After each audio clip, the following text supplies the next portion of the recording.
मैं सयोनी घोष हूं, राघव चड्ढा नहीं जो चड्डी बन जाऊंगी, हे वक्तव्य होतं तृणमूल काँग्रेसच्या खासदार सयोनी घोष यांचं. आम आदमी पार्टीचे राज्यसभा खासदार राघव चड्ढा यांनी जेव्हा भाजपमध्ये प्रवेश केला त्यावर प्रतिक्रिया देताना घोष यांनी हे वक्तव्य केलं होतं.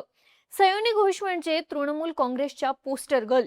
पश्चिम बंगाल विधानसभा निवडणुकीचं संपूर्ण कॅम्पेन त्यांनी गाजवलं होतं. भाजपला थेट अंगावर घेणाऱ्या नेत्या अशी त्यांची ओळख निर्माण झाली होती.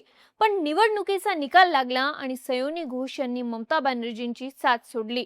आधी तृणमूल काँग्रेसच्या आमदारांचा गट फुटला, त्यानंतर खासदारही वेगळे झाले. फक्त सयोनी घोषच नाही तर युसुफ पठाण, काकोली घोष, शताब्दी रॉय यांच्यासारखे ममता बॅनर्जींच्या जवळचे मानले जाणारे खासदारही त्यांच्यापासून दूर झालेत. ही फूट एवढी मोठी आहे की आता तृणमूल काँग्रेस पक्षाच्या अस्तित्वावरच प्रश्नचिन्ह उभे राहिलेत.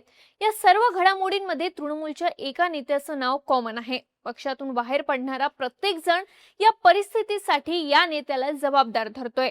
हा नेता म्हणजे ममता बॅनर्जींचे भाचे आणि तृणमूल काँग्रेसचे खासदार अभिषेक बॅनर्जी. कल्याण बॅनर्जी यांच्यासारख्या ममतांच्या अत्यंत विश्वासू सहकार्यानं तर पक्षात एकतर आम्ही राहू किंवा अभिषेक बॅनर्जी राहतील असा अल्टिमेटम दिलाय. पण तृणमूल काँग्रेसवर ही वेळ नेमकी का आली? पक्षाचे नेते अभिषेक बॅनर्जींवर एवढे नाराज का आहेत? टीएमसीतली ही फूट थांबत का नाहीये? सगळा विषय जाणून घेऊ या व्हिडिओच्या माध्यमातून. नमस्कार, मी दिव्या आणि तुम्ही पाहताय बोलभिडू. 4 मेला पश्चिम बंगाल विधानसभा निवडणुकीचा निकाल लागला. या निवडणुकीत ममता बॅनर्जी यांचा दारुण पराभव झाला, ज्यानंतर तृणमूल काँग्रेसमध्ये बंडखोरी सुरू झाली. सुरुवातीला बातमी आली पक्षातले आमदार फुटल्याची. तृणमूल काँग्रेसच्या 80 पैकी तब्बल 58 आमदारांनी ऋतुव्रत बॅनर्जी यांच्या नेतृत्वाखाली बंड केलं. त्यांनी स्वतःचा वेगळा गट स्थापन केला. या गटानं 3 जूनला विधानसभा अध्यक्षांना पत्र लिहून आपल्या गटाला मान्यता देण्याची विनंती केली. विधानसभा अध्यक्षांनी त्यांची ही विनंती मान्य केली आहे. ऋतुव्रत बॅनर्जी यांची विधानसभेत विरोधी पक्षनेते म्हणून नियुक्ती करण्यात आली आहे. तृणमूलच्या आमदारांनी बंड केल्यानंतर पक्षाचे खासदारही एका मागोमाग एक फुटायला लागले. सुरुवात झाली काकोली घोष यांच्यापासून. ममता बॅनर्जींच्या जवळच्या मानल्या जाणाऱ्या काकोली घोष यांनी त्यांच्या खासदारकीचा राजीनामा दिला. यावेळी घोष यांनी जो दावा केला तो धक्कादायक होता. त्या म्हणाल्या की तृणमूलचे 28 पैकी 20 लोकसभा खासदार त्यांच्या बाजूने आहेत. काकोली घोष यांनी सुद्धा लोकसभा अध्यक्ष ओम बिर्ला यांना पत्र लिहून संसदेत तृणमूल काँग्रेसपासून वेगळं बसण्याची व्यवस्था करा अशी मागणी केली. खरे तर तृणमूलच्या खासदारांमध्ये फूट गेल्या महिन्यातच पडली होती. निकाल लागल्यानंतर 14 दिवसातच तृणमूलचे खासदार ममता बॅनर्जींपासून वेगळे झाले होते. हे आता समोर आले. शुक्रवारी 12 जूनला न्यूज एजन्सी ANIच्या हाती एक पत्र लागलं. हे पत्र 18 मेला लोकसभा अध्यक्ष ओम बिर्ला यांना पाठवण्यात आलं होतं. या पत्रात तृणमूल काँग्रेसच्या खासदारांनी स्वतंत्र गटाच्या स्थापनेचा दावा केला होता. या पत्रावर 19 खासदारांच्या सह्या आहेत.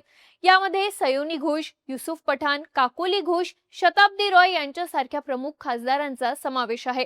पण तृणमूलचा 20वा खासदार कोण हे अजून समोर आलेलं नाही.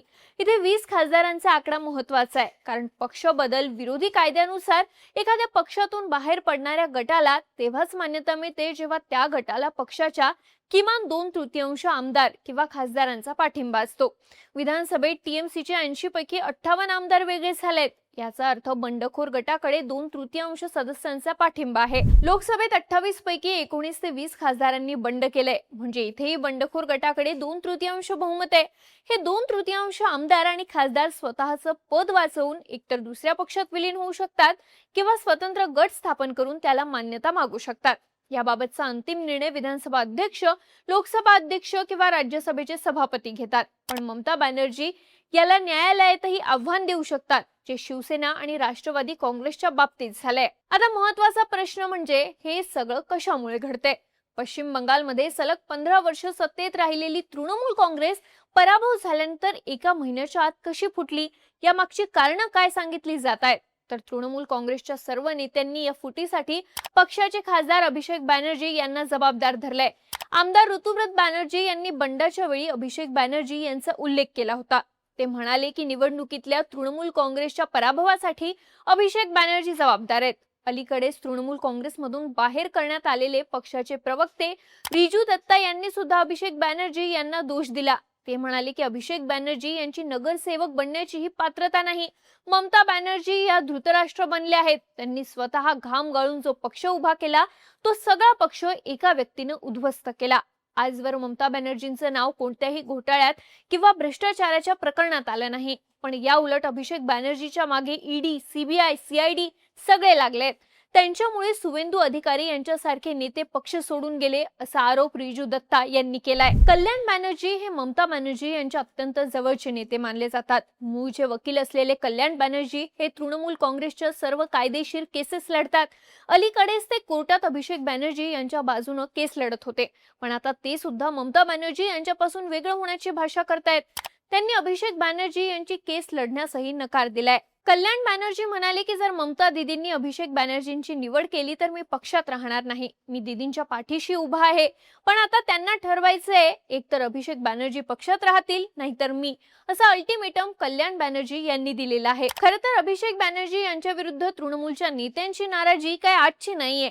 ते जेव्हापासून पक्षात सक्रिय झालेत तेव्हापासून त्यांच्या कामाच्या पद्धतीवर अनेकांनी आक्षेप घेतलाय. ममता बॅनर्जी यांनी 2020 पासून अभिषेक बॅनर्जी यांना पक्षात जबाबदारी द्यायला सुरुवात केली. त्यावेळी त्यांचं वय होतं अवघं 32 वर्ष. पण यामुळे पक्षातले अनेक जुने नेते नाराज झाले. त्याच काळात मुकुल रॉय, सुवेंदू अधिकारी यांच्यासारख्या नेत्यांनी तृणमूल काँग्रेस पक्ष सोडला. त्या नेत्यांनीही यामागचं कारण अभिषेक बॅनर्जी हेच असल्याचं म्हटलं होतं. अनेकांनी आरोप केलाय की अभिषेक बॅनर्जी हे पक्षातल्या ज्येष्ठ नेत्यांचा सन्मान करत नाहीत. ते पक्षात कोणाचंच चालू देत नाहीत. तसं पाहिलं तर 2021च्या विधानसभा निवडणुकीआधीच टीएमसी मध्ये अभिषेक बॅनर्जी यांच्या विरुद्ध वातावरण बनलं होतं. तृणमूलचे अनेक नेते त्यांच्या विरुद्ध बंड करतील अशी परिस्थिती निर्माण झाली होती. पण त्या निवडणुकीत तृणमूल काँग्रेसचा दणदणीत विजय झाला. ममता बॅनर्जी यांनी विजयाची हॅट्रिक मारली, ज्यामुळे वातावरण शांत झालं. अनेकांचं म्हणणं आहे की त्या निवडणुकीत जर तृणमूलचा पराभव झाला असता तर पक्ष त्याच वेळी फुटला असता. आता या निवडणुकीतल्या पराभवानंतर ही परिस्थिती प्रत्यक्ष आलीये. तसं पाहिलं तर पश्चिम बंगालच्या राजकारणाचं एक वैशिष्ट्य आहे. ते म्हणजे त्या राज्यात एखादा पक्ष अनेक वर्ष शासन करतो. या दरम्यान त्या पक्षाचं राज्यावर संपूर्ण नियंत्रण असतं. राज्याची सरकारी यंत्रणा, पोलीस दल यावर त्या पक्षाचं पूर्णपणे वर्चस्व असतं. पण ज्यावेळी त्या पक्षाचा पराभव होतो त्यानंतर त्या पक्षाचे नेते एका पाठोपाठ एक सोडून जातात आणि तो पक्ष राज्याच्या राजकारणातून हद्दपार होतो.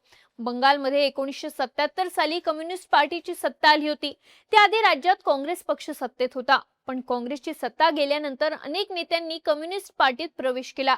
यामुळे काँग्रेसची राज्यातली ताकद हळूहळू कमी होत गेली. पुढे राज्यात ममता बॅनर्जींचा उदय झाला. त्या 2011 साली सत्तेत आल्या. त्यानंतर राज्यातल्या कम्युनिस्ट नेत्यांनी तृणमूल काँग्रेसमध्ये यायला सुरुवात केली.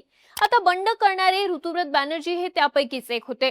पराभवानंतर पुढच्या 5 वर्षात तब्बल 34 वर्ष सत्तेत राहिलेला कम्युनिस्ट पक्ष पश्चिम बंगालच्या राजकारणातून बाहेर फेकला गेला. हेच आता टीएमसी सोबत होतंय. राज्यात आता भाजपची सत्ता आल्यानंतर टीएमसीचे नेते भाजपच्या दिशेने जायला लागलेत. त्यामुळे येणाऱ्या काळात ममता बॅनर्जी यांचा पक्षही पश्चिम बंगालच्या राजकारणातून हद्दपार होऊ शकतो असं बोललं जात आहे. सध्या तरी तृणमूल काँग्रेसमधली ही फूट थांबेल अशी शक्यता दिसत नाही. पक्षाच्या अनेक नेत्यांना ईडी, सीबीआयची भीती आहेच. पण पक्ष सोडून जाणारा प्रत्येक नेता अभिषेक बॅनर्जी यांना यासाठी जबाबदार धरतोय.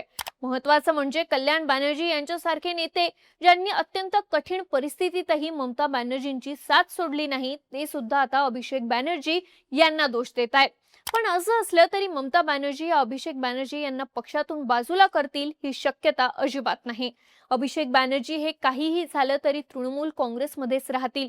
पण पक्षाचे इतर नेते त्यांच्यासोबत राहायला तयार नाहीत. त्यामुळे सध्या तरी तृणमूल काँग्रेसमधली फूट थांबणं शक्य नाही असंच बोललं जातंय. तुम्हाला या सगळ्याबद्दल काय वाटतं? तृणमूल मधल्या या फुटीसाठी जबाबदार कोण?